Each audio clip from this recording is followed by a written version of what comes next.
आपण एकांतामध्ये असतो ना, एकांतामध्ये बरोबर आहे, एकटे बसलोय शांत घरी असे आणि त्या वेळेचा आपल्याला सदुपयोग करता आला पाहिजे।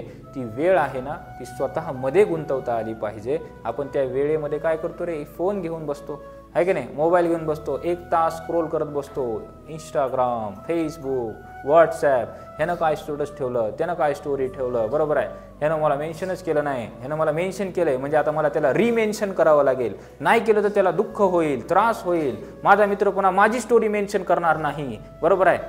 अवघड आहे रे बाबा, जगणं कसं आहे, अवघड आहे, लक्षात येते का?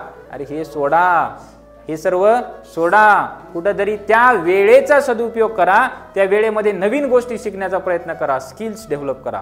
एखादी गोष्ट येत नाही ना, त्याला वारंवार बघा, शिका, लक्षात आहे का येत नाही हे जाणून घ्या आणि मग पुन्हा त्याच्यावरती काय करा, काम करा, तुमचं कुठेतरी बाबा त्या वेळेचा चांगला सदुपयोग करा, लक्षात येते का?